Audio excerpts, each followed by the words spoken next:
Coming at you live from WeWork in Johannesburg, South Africa. This is the Fast Forward series. Hello, ladies and gentlemen. My name is Mark Sham. I am the founder and CEO of a company called Suits and Sneakers, and I am so excited to be able to host and present to you the first ever episode of the Fast Forward series brought to you by WeWork. So what I want to do is I want to take a few moments to share a little bit about who, what, where, how, and why, all things fast forward. But before I get there, just want to take a minute to chat to Anati and order myself a cappuccino. So get settled in, give me a second. Hello, how are you?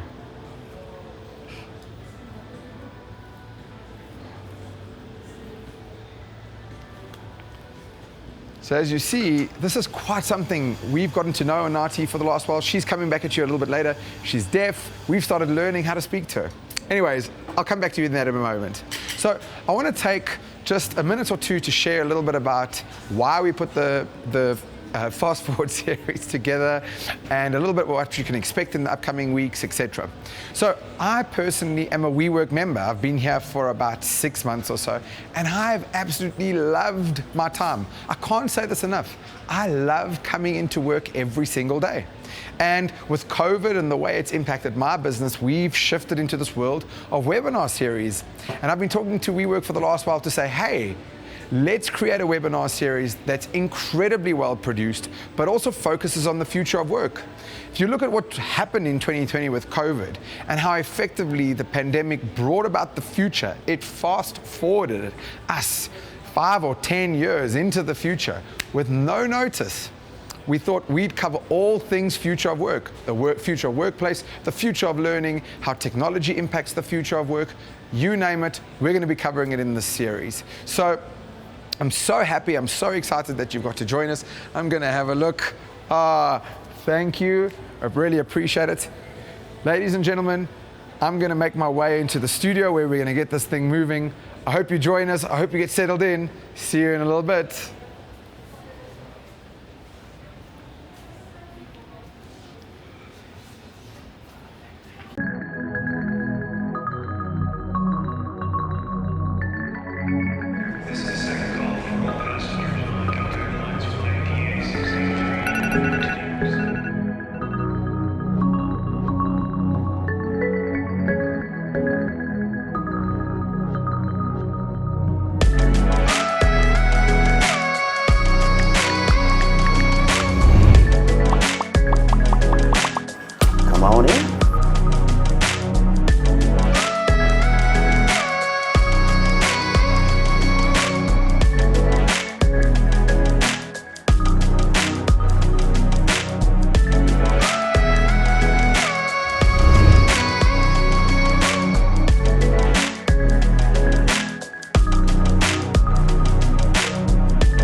So I want to take a moment to share with each and every one of you why I called this talk Back to the Future. And obviously it has to do with the Back to the Future trilogy series, which when I was a kid, I was entirely obsessed with this series.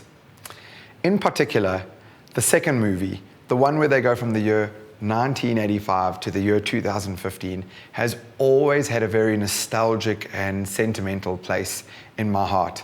Because as you would recall, they have created this series in the mid-80s, and they had to take a bit of a stab at what they thought 2015 would look like. So let me share some of the things that they came up with in terms of what they thought the future would look like. The first is, in the second movie, they had flying cars. Now, I don't know about you, but we entirely missed that boat. I would love nothing more than a flying car, and it's 5 years later, we don't have those. It would especially have been helpful in pre-COVID, very travel-y type of times. The second thing that they had was self-tying shoelaces. And I am a self-confessed sneaker junkie. This would have been the greatest thing on the planet. But third, they had these hoverboards. And I'm not talking about those crappy ones that we came out with a few years ago. Those hoverboards in 2015 in the Back to the Future 2 movie were super cool, and the only thing they couldn't do was literally hover over water. But there's an interesting scenario of something that happens in that Back to the Future 2 movie that has always stuck with me. And here is where the connection to my talk comes in. The younger version of Marty McFly, who's gone to the future, can't but help go to his future older self's house and see what life is like. And when he lands up there, there's this whole deal where he's not allowed to see his older self. They're not allowed to kind of catch each other. So he's hiding in the cupboard and he's looking at his life, and something interesting really happens. The older version of himself, the older Marty McFly, basically does this really dodgy business deal. And then he gets caught by his boss in the movie. And then in that moment, the older version of himself gets fired via fax. What I'm trying to show you here is that in this movie, they had flying cars and fax machines in the same world. And what's always stood out to me is that as time starts to speed up, that we as human beings absolutely have no clue what the future will look like in any way, shape, or form. And it really builds the narrative for the things that I'm trying to share with you here in this Back to the Future talk. So on the back of that, I want to tell you about why I believe time is speeding up, and more importantly, why it's impacting every facet of our lives today. So if we go back about 50,000 years ago, and we look at the way people lived back then, we can see that most people lived local and linear lives. By that I mean, if you look at these people in picture, you'll see that anything that impacted them happened within the proximity of about a day's walk, right? If something happened 300 or 400 kilometers away from them, you had absolutely no clue. And then linear lives, in that not much changed from generation to generation. Whether you were grandmother or grandchild, you still ate the same animals, you lived in the same place, and for the most part, you used the same stone tools. But today, we basically do not live lives like that in any way, shape, or form. In fact, the opposite applies. We now live in global and exponential times. So let's look at global. First, if something were to happen in the US or China right now, we in South Africa would know about it seconds to minutes later via stock prices, news, social media. We truly do live in a global space. Most likely, you could be watching this webinar from virtually anywhere around the world. And then exponential. If you just think about, I am 36 years old, and my grandmother was 36 in the year 1956. If you put our lives at this age, side by side together, you would see that virtually nothing is alike about our lives in any way. In fact, I would say the gap between generations is widening, right? Because if I were to have a kid today, which is normally quite a miracle because these little buggers take about 9 months to download, the gap between his life at, say, 5 years old and mine at 5 would be a certain size. Compared to my parents, it would be getting bigger. Compared to my grandparents, would be even greater. So if you agree with me that time is indeed speeding up and the gaps between generations is widening, the real question is, what is causing this rate of change? And for me, I have a very simple theory that goes like this. I believe time speeds up in direct proportion to the speed at which human beings share information with each other. So if we go back to 50,000 years ago, where time was local and linear, my thinking is that information sharing happened back then at the speed of the campfire, right? If you weren't within earshot or eyeshot of George, who discovered fire, then you couldn't build on top of George's technology, which means you couldn't share thoughts and ideas with each other. So I think that most of life worked this way, up until a certain point when we created the Gutenberg moment, or the printing press. Because at this point in time, you can see that information sharing is really difficult between human beings until we are able to scale information sharing with our ability to replicate books. Now, at this point in time, pre the Gutenberg moment, most people couldn't read, let alone write. But with the creation of the Gutenberg moment, with the creation of the printing press, literally now human beings had the ability to share information with each other far faster than ever before. Again, remember, before the Gutenberg moment, if you wanted to replicate knowledge, you literally had to be able to write a book and write every single word manually. This meant that information sharing was very expensive and took an enormous amount of time. But thankfully, because of the Gutenberg moment, now human beings were able to share information with each other at a rate of knots. And you could actually plot on a scale this incredible implosion of knowledge sharing, which brought us to the point of the Industrial Revolution, which brings us pretty much to here and where we are right now. So actually, this evolution has been happening for the longest time. But my belief is that we live in a different world today for this reason, because information sharing has become digitized. So there are two things that you should know about digitization that entirely change the game. The first is that when something digitizes, it immediately starts to adhere to the concept of Moore's law, right? The technical term is that the number of transistors on a circuit board double every 12 to 18 months. In English, if you take a look at the modern day cell phones that we use, every time a new version comes out a year later, it's almost twice as powerful as the version before that. When you do that over a couple of years, you now start to have 4,000 or 5,000 times the performance power. The second part is a thing called convergence. It's the idea that when something becomes digitized, it starts to converge with other digital technologies. In other words, if you take a look at your cell phone today, it may be one device right now, but if you go back 30 or 40 years ago, it wasn't one device. It was probably more like 30 or 40 devices, right? And they were separate.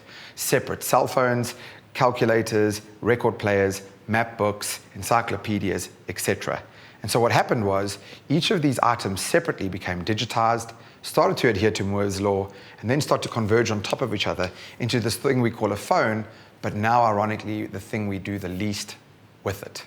When you put these two digitization factors together, we come up with a concept called zero marginal cost.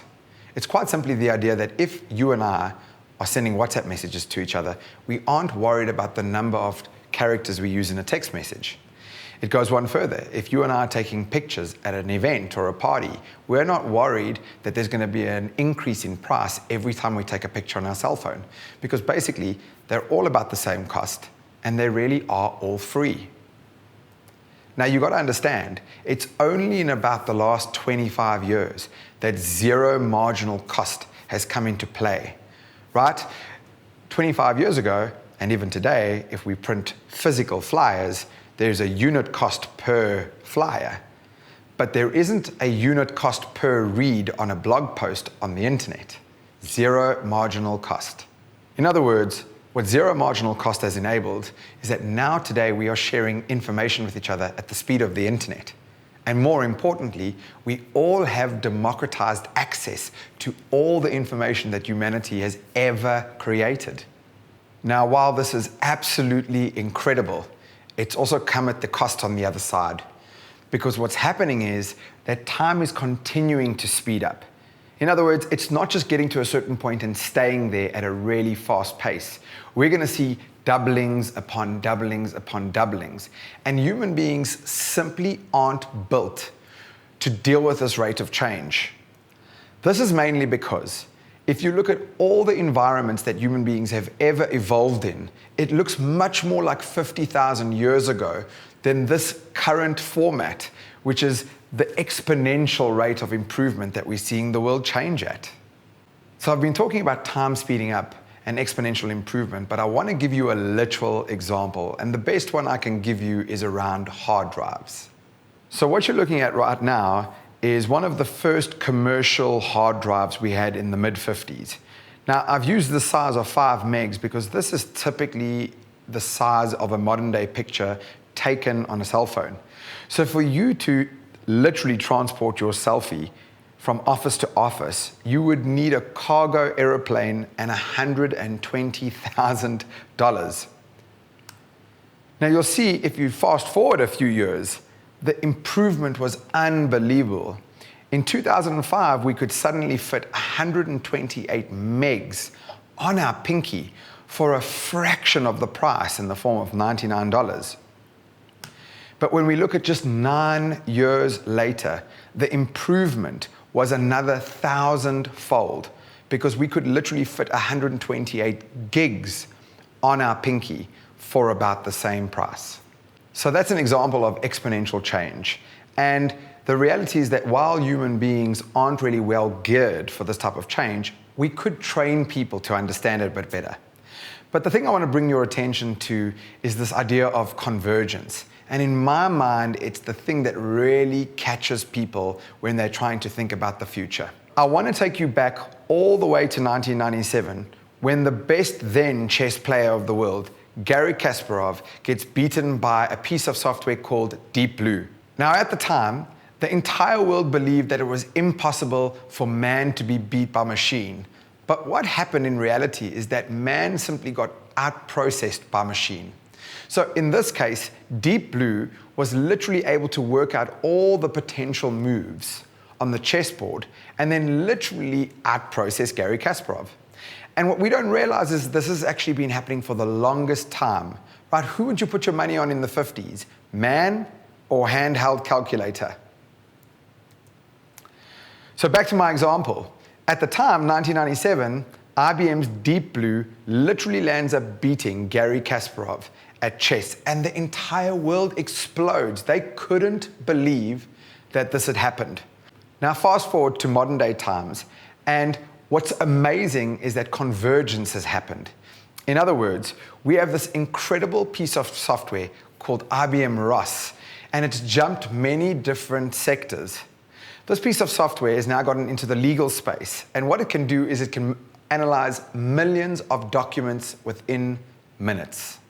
ROS helps lawyers answer complex legal questions with our proprietary legal cognition framework.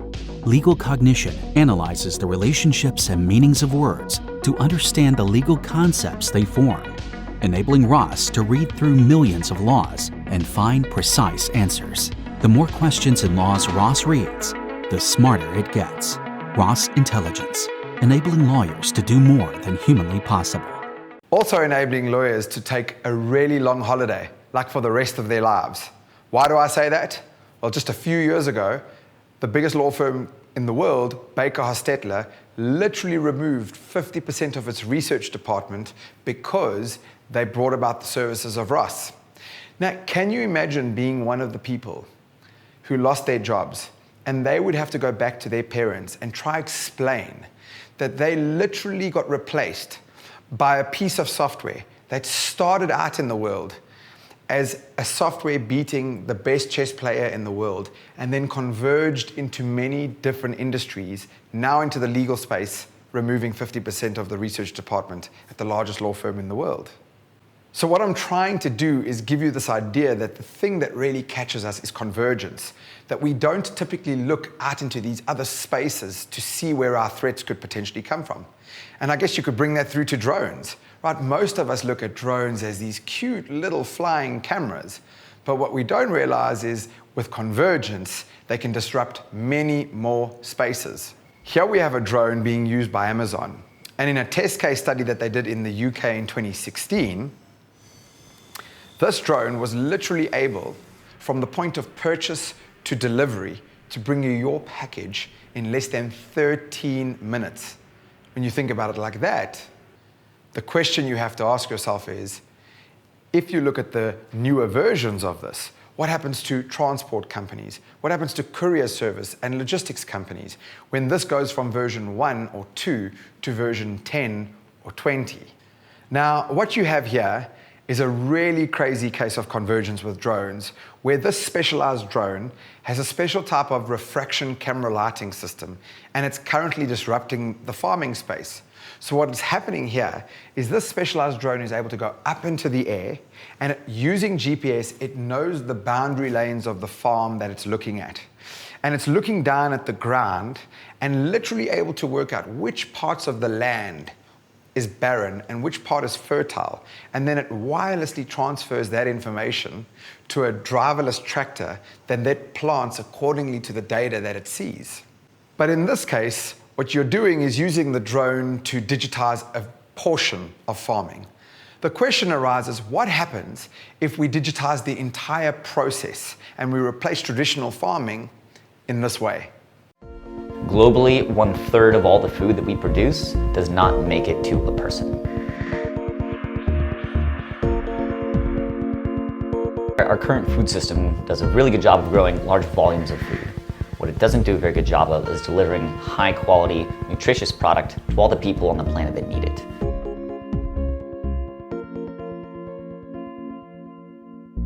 My name is Eric Elistad, and I'm the founder and CEO of Local Roots. Our mission is to improve global health by building a better food system.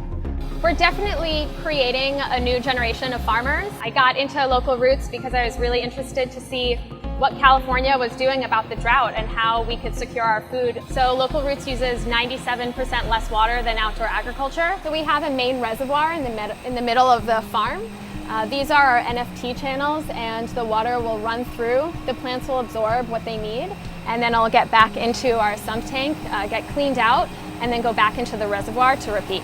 In our controlled environment farms, we have custom designed lighting fixtures that allow us to tune the wavelength of light to be exactly what the plants want and need. By doing that, we can produce things at the same cost and of the same type in the same location year-round. Now, there are 3 important factors to note from that video.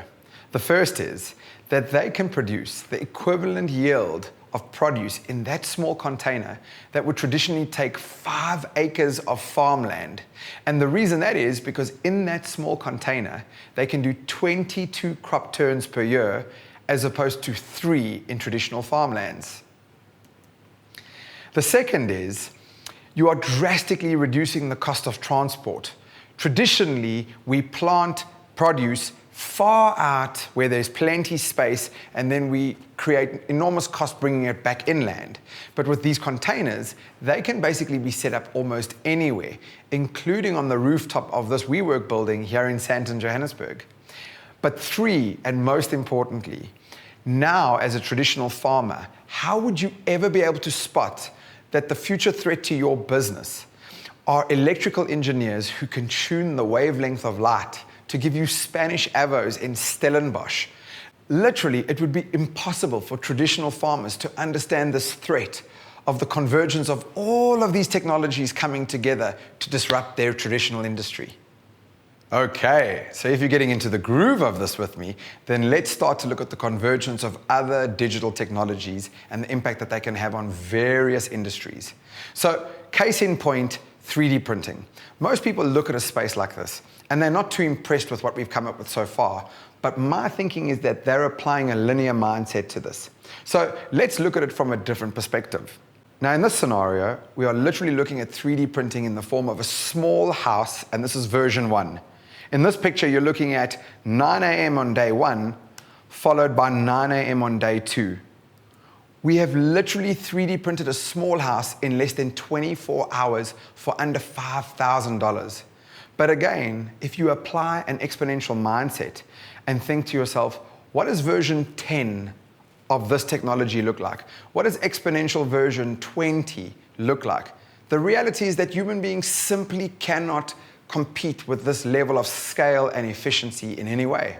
Let's move on to self-driving cars. This has been a particular area of interest with me for the longest time, especially because human beings tend to look at the space and think we are super far away. But I want to give you a headspace as to why I think that isn't necessarily the case. First of all, you have Tesla. Elon Musk and co. have absolutely been running the innovation space within auto manufacturing, self-driving cars, and they are literally starting to equip every single version of their Teslas with autopilot. How about Uber? Their thinking is if they can remove the driver from the equation and replace all their vehicles with self-driving technology, suddenly they can drop the cost of a typical trip by about 10-fold. So in other words, If I am taking a trip to the airport from my home and it would traditionally cost me, say, 200 Rand or 20 pounds, by removing the driver out of the equation, that trip becomes 20 Rand or 2 pounds.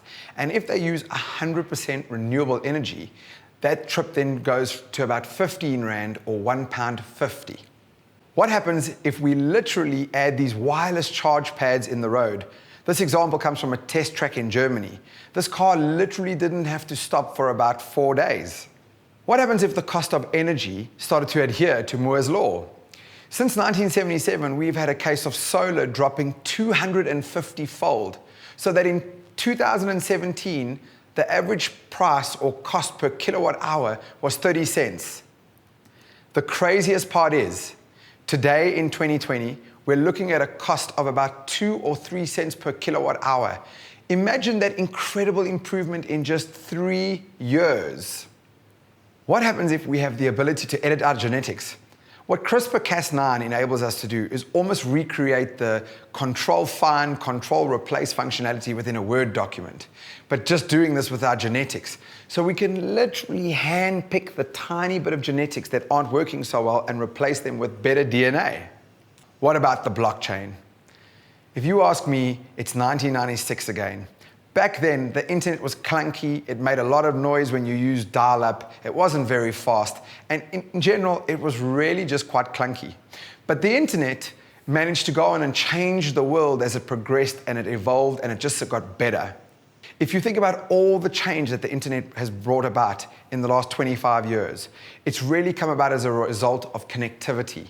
When you can add blockchain on top of this, which really enables connectivity plus trust with random strangers, now we're talking about real change. Man, I get so excited about all of these things. The question is, where to from here? I'm going to tell you right after this short break.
Hello everybody and welcome back to the future.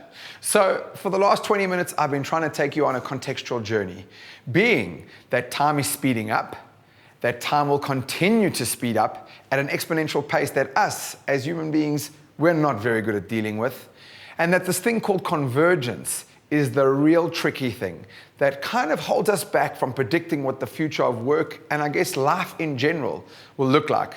So if you agree with me on these matters, that time is speeding up and all these things are happening, the question is, where to from here? And the best place that I can start off explaining is that this is not 1996, but faster. In other words, we can't go look to an old time, marginally iterate that place, and then pretend that that's what's going to be working in the future. It's really about the idea that a new mentality is needed. We can't just take a marginally iterated version of an outdated form of thinking. And I see this happen all the time in the workplace. If people think about the future of work, they really just look back to go forward. And this mentality simply won't do. The thing that I've been preaching for the longest time is that the things that you did to get here won't be the things that you will need to thrive in the future.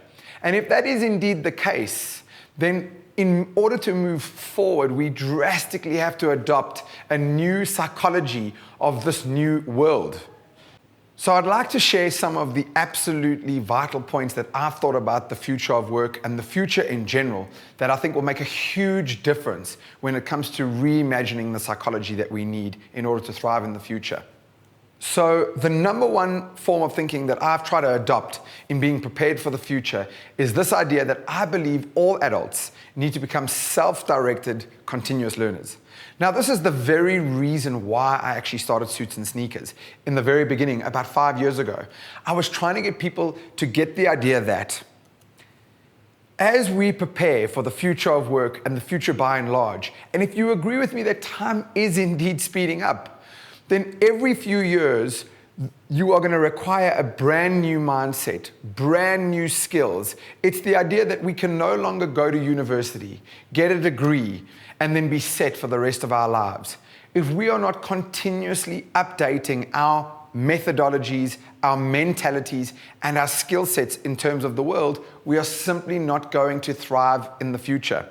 There is a beautiful saying by a guy named Alvin Toffler, in which he says, the illiterate of the 21st century will not be those who cannot read and write, but those who cannot learn, unlearn, and relearn.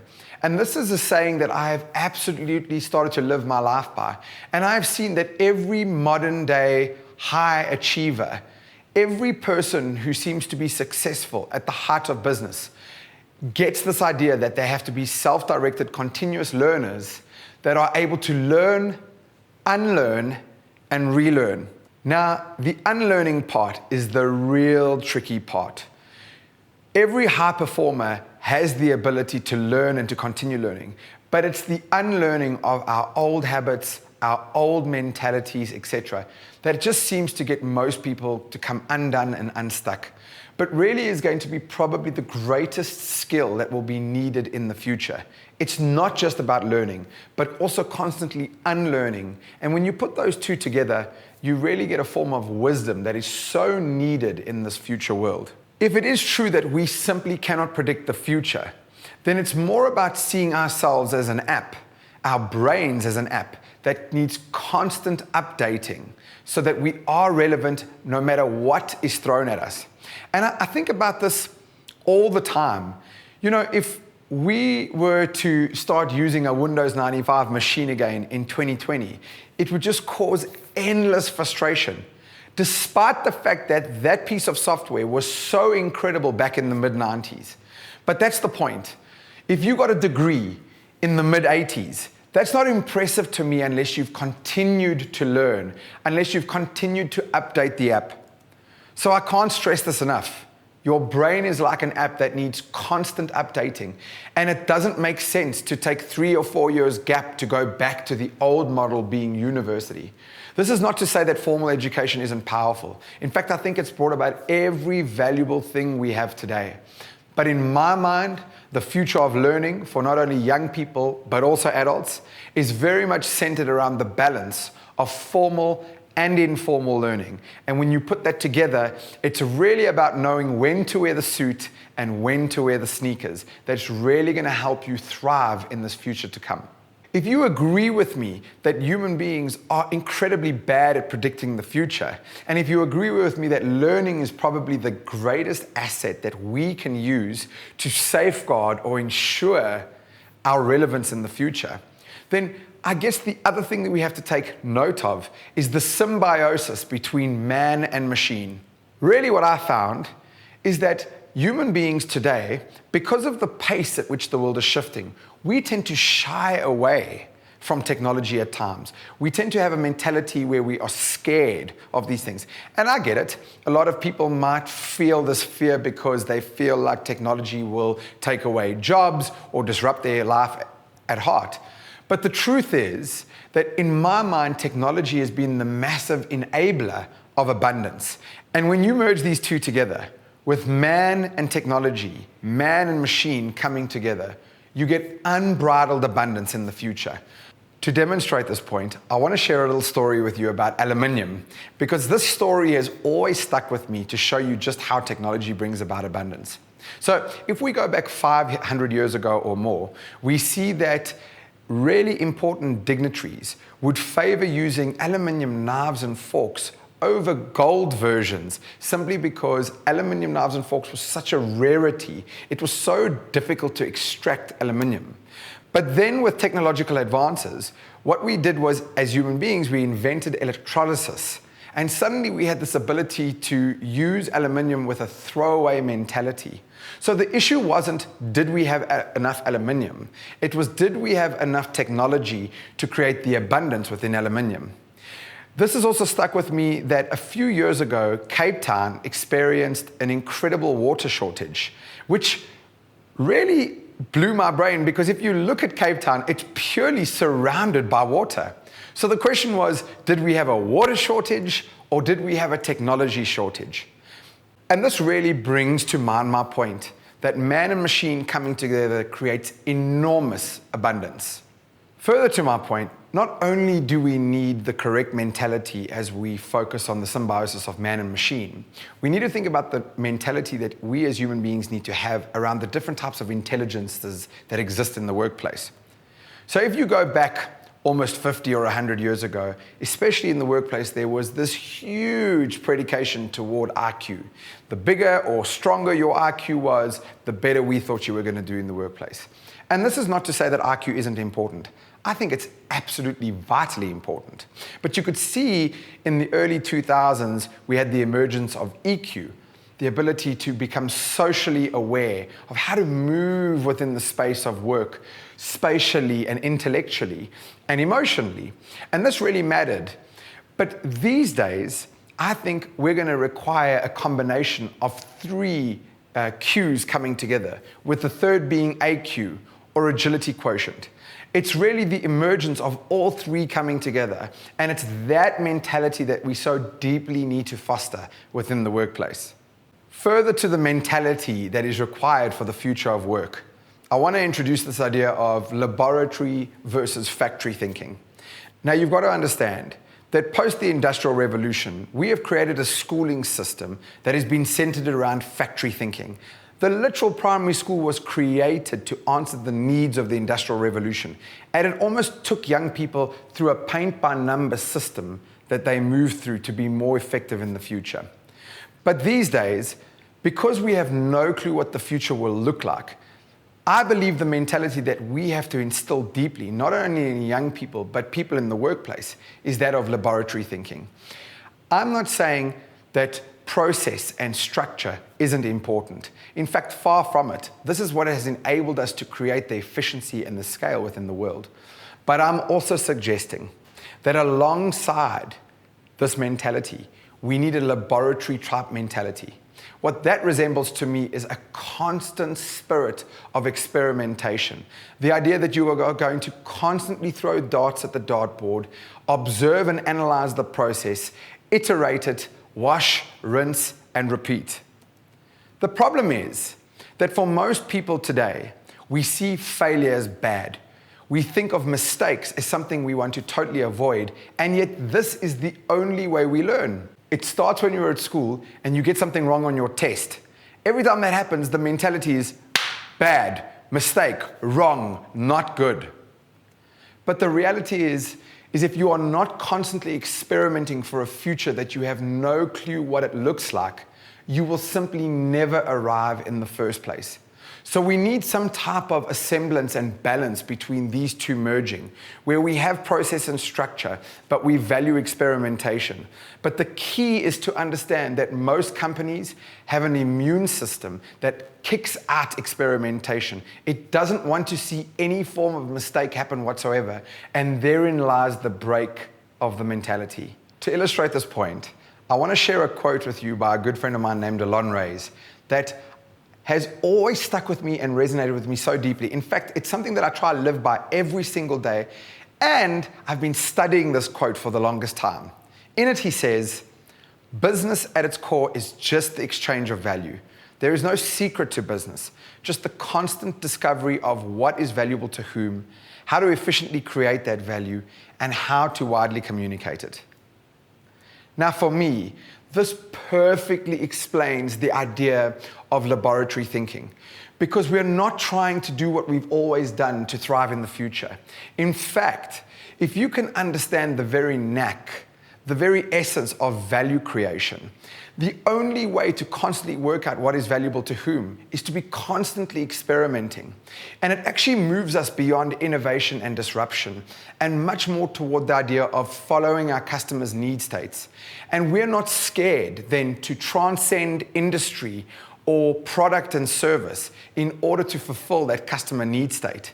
If you can get your head around the idea of value creation, that really you earn in direct proportion to the value of the problem that you solve, and that you are constantly trying to work out what is valuable to whom, how to efficiently create that value, and how to widely communicate it, you will always do well in business.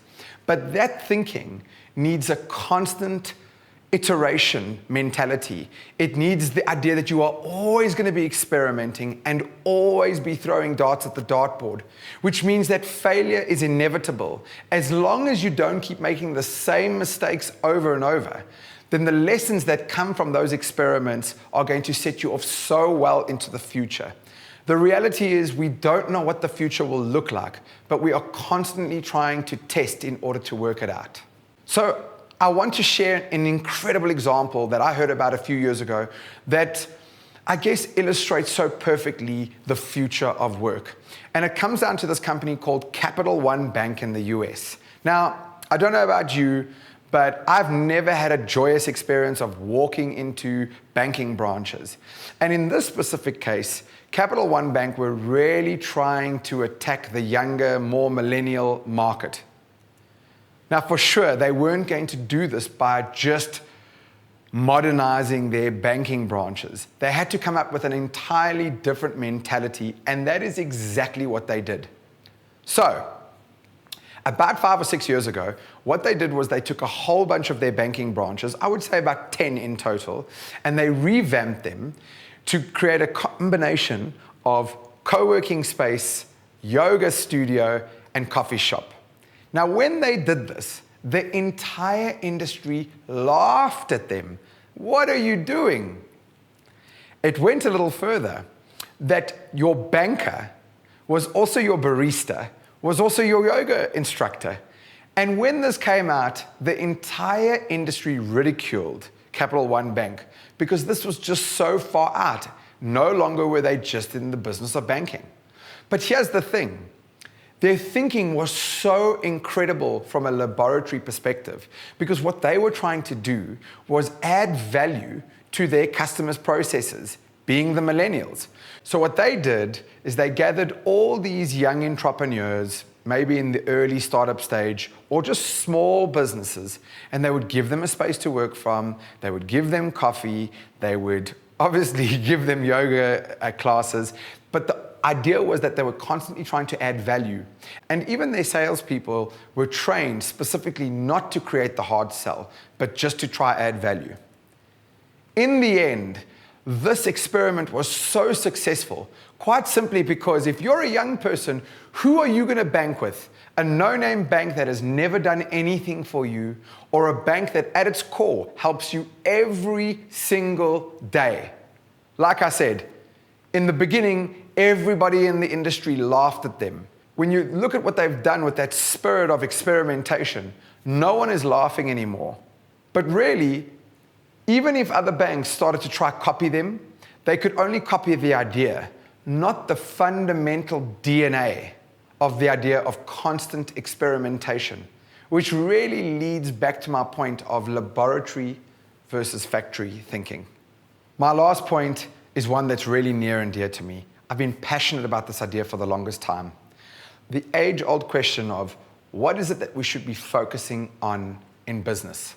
Profit or value creation? And one of the best examples I've heard of someone who settled this once and for all was Phil Knight, who's the founder of Nike. When I read his book called Shoe Dog, he said something that has forever stuck with me and I think will never leave me. He gave a perfect explanation for the role that profit plays within the business. He said, if you can imagine that profit is to a business the way blood is to a body, and that if the body were to stop producing blood within the next few minutes, you would literally drop down dead. And I think of it in much the same way for a business. If a business doesn't have profit, it doesn't have energy and oxygen to grow, to expand, and to create value. But you've never sat a person down ever in your life, and when asking them, why is it that you're alive? What do you want to do with your life? You have never heard a person say, I live to make blood. And I think the exact same thing rolls down to a company. That obviously profit is vital to a business, but it's not the reason why businesses exist. And when we focus solely on profit, we become so limited in the innovation and the disruption that we can create. We become so limited in how we prepare for the future. So I have this friend named Andrew, and he came up with a beautiful saying that has always resonated with me, and I thought I'd share it with you. He says, my head is a swimming pool, but my heart is the ocean. What that's come to mean for me is something so simple but profound, in that when you are simply chasing after profit, when profit is your number one objective, you only have the size of a swimming pool within which to innovate from. But when you are constantly seeking to create value for other people, when you understand that value creation creates profit, and that profit shouldn't be the sole focus of any entity, but you should be trying to solve a massive problem for the world, you start to realize that when that becomes your focus, you now have the size of the ocean to innovate from. So really, the question that I want to leave with you as you ponder this interesting note of what does the future of work look like is, what choice will you make as an individual, and what choice will you make as a company? You've got to understand that only up until about 100 years ago, people didn't really get to choose in the first place. Your life was largely dictated to you by where you were born, when you were born, and who you were born to. Ladies, you didn't really even have the option of voting up until recent, if you consider the enormous time span. So I want to put the idea forward to you that for the first time ever, we have the most incredible privilege of choice. We get to choose what problem we solve, when we solve it, and how we solve it. For the first time in the world, we have access to all of humanity's information at virtually no cost, and we can constantly upgrade our skill sets. For the first time ever, we have this most incredible array of technologies that bring about abundance. That when you look at it like this, the future of work isn't so scary for those who have the right mindset and for those who are prepared. But it certainly is most scary for those who choose the very old and outdated forms of thinking of, we'll do what we've always done and profit is number one. I genuinely hope that this talk, this thinking, has just nudged something in you, has unsettled you a little bit, and is causing you to think a little bit further down the line.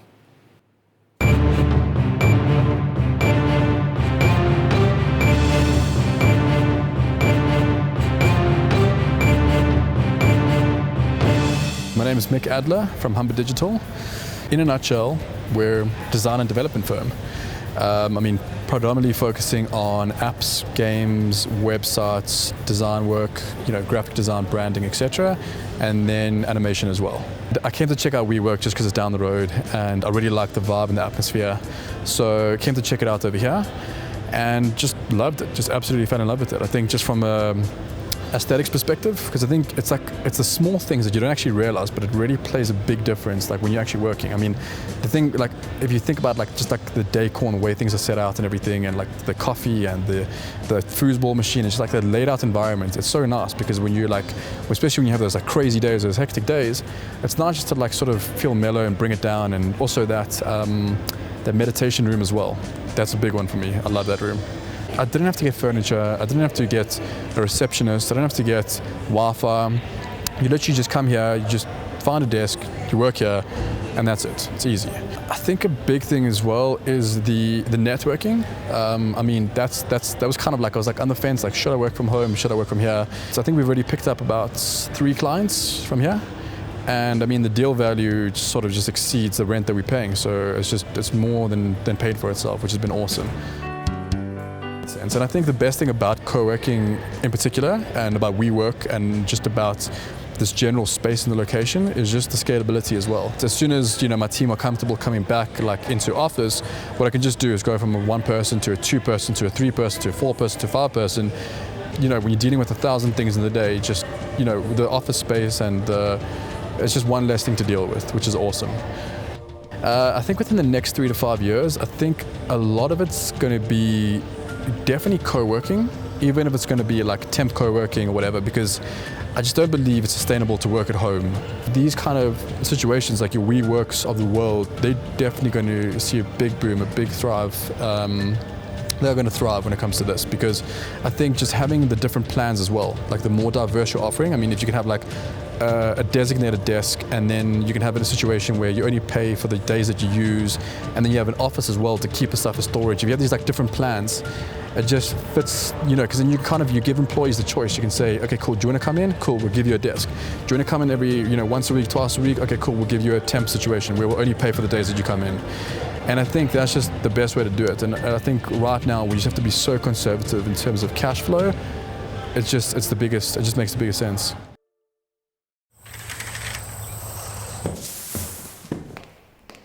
Back to work.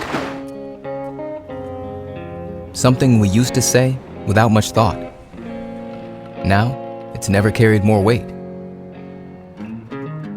We know things will be different, but are asking ourselves, how will it work? How will we put our heads together in a space that makes us feel safe? How can we avoid fixed costs in a variable world? How do we build a business without building an office, and transform the workspace from a place to come to work to a space where work comes to life? How do we go from what wasn't working to what will?